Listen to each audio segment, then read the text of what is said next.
اللہ رب العالمین والصلاة والسلام علی اشرف الانبیاء والمرسلین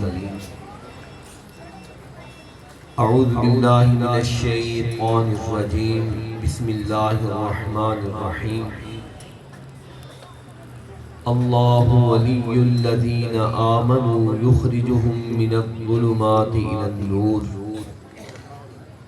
والذین کفروا اولیاؤهم الطاغوت یخرجونهم من النور الى الظلمات اولئک اصحاب النار هم فیہا خالدون۔ حضرات دی وقار، اللہ رب العالمین کا ہم پر بڑا فضل و احسان ہے کہ رب العالمین نے ہمیں اپنی توحید اور اپنے سچے حبیب کی سچی رسالت کو سمجھنے کے لیے،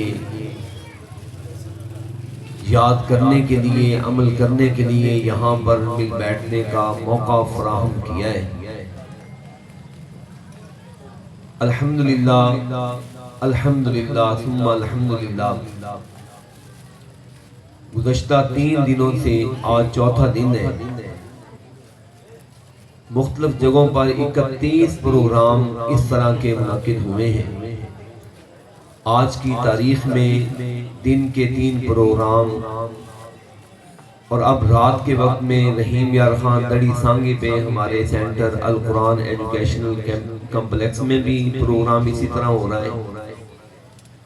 احمد پور امیر عالم کالونی میں اسی طرح کا پروگرام ہو رہا ہے، اور تیسرا پروگرام یہاں پر ہو رہا ہے۔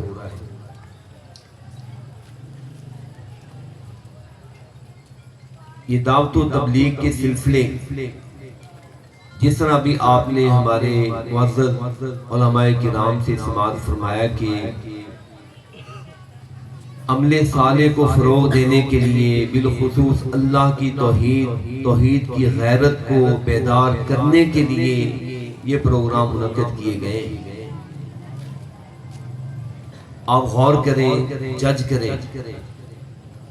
میں لمبی چوڑی بات کے لیے حاضر نہیں ہوا، صرف یہ پیغام دینے کے لیے کہ حضرات، آپ نے یمین و یسار بھی دیکھا، اپنے انداز سے اپنی محبت کے اظہار کرنے والے لوگوں کو بھی دیکھا، ان لوگوں کو بھی آپ نے دیکھا جنہوں نے دنیا کے اندر ہی حوریں بھی بنا لی ہیں، جنہوں نے فرشتے بھی بنا لیے، جنہوں نے شیطان بھی بنا لیے۔ ان کے لیے یہ کوئی بڑی بات نہیں، کیونکہ اس سے پہلے وہ بہشت بھی بنا چکے ہیں، بہشتی دروازے بھی بنا چکے ہیں، بلکہ یہ بھی کچھ نہیں، وہ دنیا کے اندر داتے اور دستگیر بھی بنا چکے ہیں۔ لیکن اہل حدیث کی دعوت، مسلک حقہ کا پرچار، پیغام، اللہ کے بندو، اللہ کے دین کی طرف آؤ۔ کب تک لوگوں کی باتوں کے اندر آ کر اپنے آپ کو بھول بھلیوں کا شکار رکھو گے؟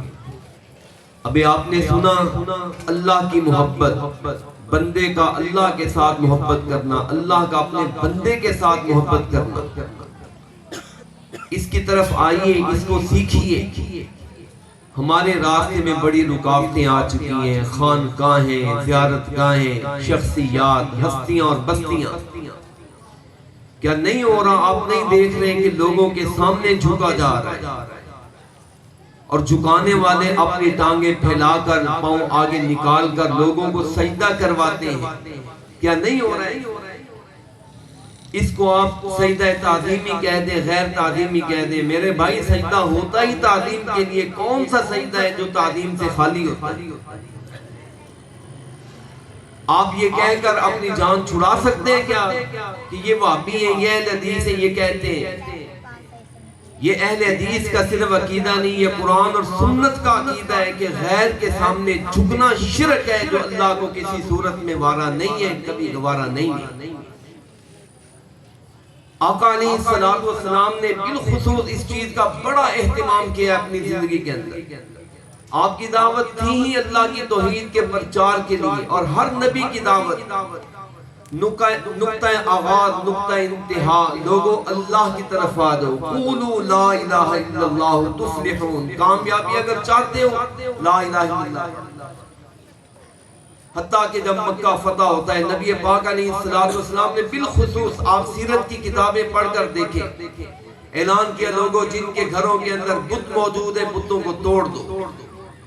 دیکھو میں تمہارے سامنے اللہ کے گھر میں جا کر یہ عمل کر کے دکھلا رہا ہوں۔ اس سے پہلے آپ آئے تھے، آپ نے مکہ شریف کعبہ شریف میں داخل ہو کر نماز نہیں پڑھی تھی کیونکہ وہاں پر بت موجود تھے۔ جب آپ نے خود اپنے ہاتھوں سے بتوں کو کھینچ کر توڑا، ان کو اٹھا کر باہر پھینکوایا، کعبہ شریف کو پاک صاف کیا، تب آپ نے کعبے کے اندر سجدہ کیا۔ اور خاص طور پر آپ نے تمام قبیلوں کے اندر سے پڑے ہوئے بتوں کو اٹھایا۔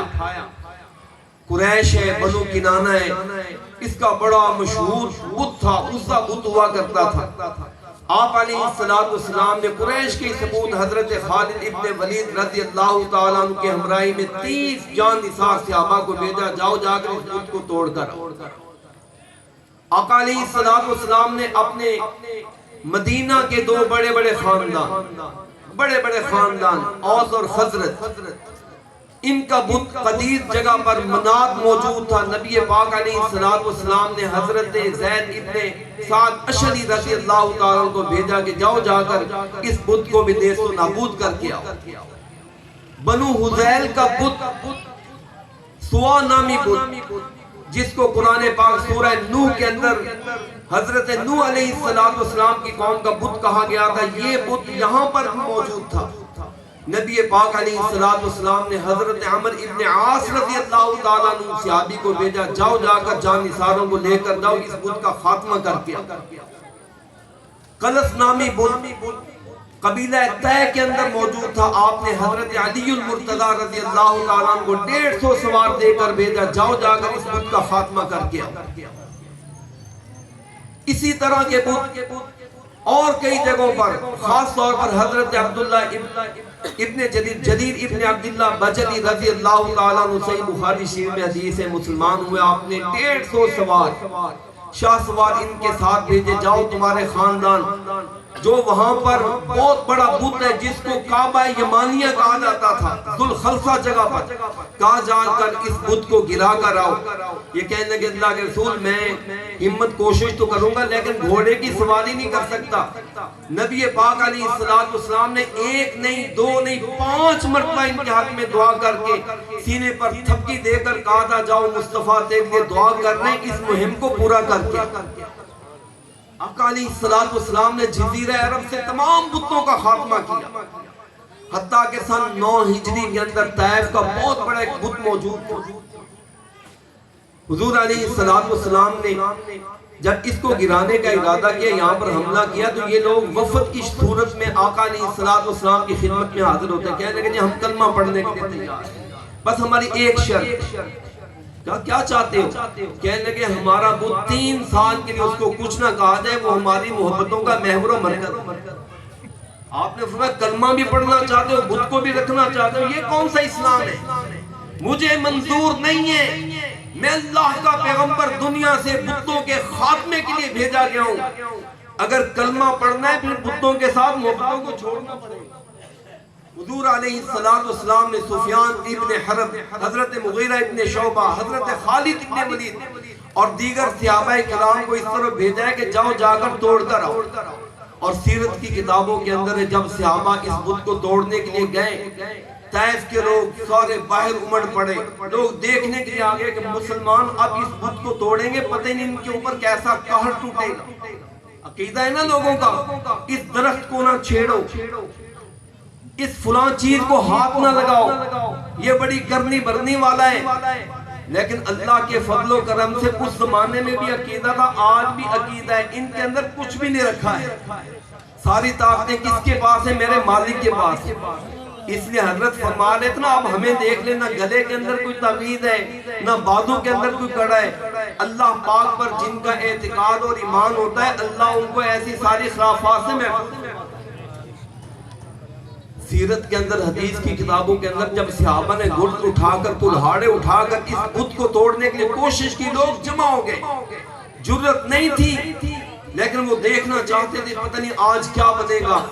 یہ صحابہ اللہ اکبر کے نعرے بلند کرتے ہوئے، اللہ کا نام لیتے ہوئے اس پر ٹوٹ پڑتے ہیں، جس طرح حضرت ابراہیم علیہ السلام نے بت باڑے میں جا کر بتوں کا ستیہ ناش کیا تھا، اس بت کو توڑ کر منفر و منفور ہو کر نبی پاک علیہ السلام کی خدمت کی، اور خاص طور پر نبی پاک علیہ السلام نے حضرت علی المرتضیٰ کی تو خاص طور پر یہ ڈیوٹی لگا رکھی تھی، علی جاؤ، جہاں جہاں مجھے معلوم تھا میں نے مہم پوری کر لی ہے، اب تم ہر قبیلے کو، ہر چوک چرستے کو دیکھو جہاں پر تمہیں معلوم ہو کہ بت خانہ موجود ہے، بت پڑے ان کو ختم کر کے آ۔ حضرات یہ سب کچھ اس لیے تاکہ یہ راستے کے اندر بندے اور بندے کے رب کے درمیان میں رکاوٹ نہ رہے، بندہ اپنے اس رب کو پکارے جو رب اس کی شاہرگ حیات سے بھی زیادہ کرے۔ یہ تمہیں کس نے بتلا دیا ہے کہ بس اللہ کو پکارنے کے لیے سیڑھی چاہیے، چھت پر چڑھنا ہوتا ہے، سیڑھی چاہیے ہوتی ہے، بادشاہ کو ملنا ہوتا ہے، وزیر مشیر سے ملنا پڑتا ہے۔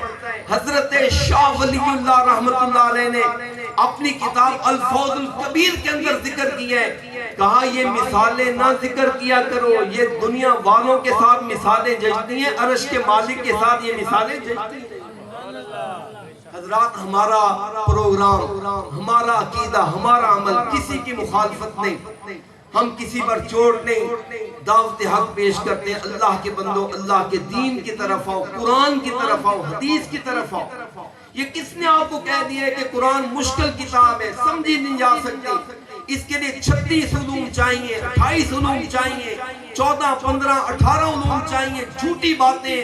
اللہ کی کتاب کو صدق کے دل کے ساتھ پڑھنا شروع کریں گے، میں کعبہ کے رب کی قسم اٹھا کر کہتا ہوں، دنیا کے اندر جتنی آسان کتاب قرآن حکیم ہے، کوئی اتنی آسان ہو ہی نہیں سکتی ہے۔ اس کو پڑھنا شروع کریں، انشاءاللہ جب آپ قرآن پاک کو ترجمہ تفسیر کے ساتھ پڑھیں گے، حدیث پاک کا مطالعہ کریں گے، سیرت طیبہ کا مشاہدہ کریں گے، انشاءاللہ آپ کے سامنے راستے کھلتے جائیں گے، اور آپ کو پتہ چلے گا یہ فقیر دور و نزدیک سے آ کر آپ کے سامنے جو رب کے آوازیں، رسول کے نعرے بلند کر رہے ہیں، ان کے اندر کتنی صداقت ہے۔ جب آپ نہیں دیکھیں گے، کانوں کے اندر انگلیاں ٹھوس کر پھاہے دے کر پھرتے رہیں گے، پھر آپ ویسے ہی کہیں گے جیسے آپ کہہ رہے ہیں۔ اللہ ہمیں دین حقہ کو سمجھنے کی توفیق نصیب فرمائے۔ حضرات میں آخر میں ایک مرتبہ پھر اللہ رب العالمین کا سب سے پہلے شکریہ ادا کرنے کے بعد اپنے معزز مہمانوں کا شکریہ ادا کرتا ہوں۔ یہ دور و نزدیک سے درجن بھر علماء کرام ہیں جو یہاں پر تشریف فرما رہے، دن کے بھی پروگرام، رات کے پروگرام، 31 پروگرام ان 4 دنوں کے اندر ہوئے ہیں۔ اللہ پاک علماء کرام کے آنے کو، سنانے کو قبول فرما لے، آپ احباب ساتھیوں کی محبتوں کو قبول فرما لے۔ اگر میں یہاں کے احباب ساتھیوں کی محبتوں کا تذکرہ نہ کروں تو بڑی ناانصافی ہوگی۔ یہاں کی انتظامیہ، یہاں کی جماعت، یہاں کے ساتھی، یہاں کے مخیر حضرات، حضرت قاری صاحب رحمت اللہ علیہ کے جانشین ساتھی، اللہ ان کی زندگیوں کے اندر، عملوں کے اندر برکتیں عطا فرمائے، جنہوں نے آج کا اس طرح کا خوبصورت گلدستہ سجایا ہے۔ اللہ رب العالمین ہمیشہ ہمیں دین کے اوپر استقامت نصیب فرمائے، اسی پر قائم اور دائم رکھے۔ اللہ پاک اسی کے ساتھ ہمارا خاتمہ فرمائے۔ آخر دعوانا ان الحمدللہ رب العالمین۔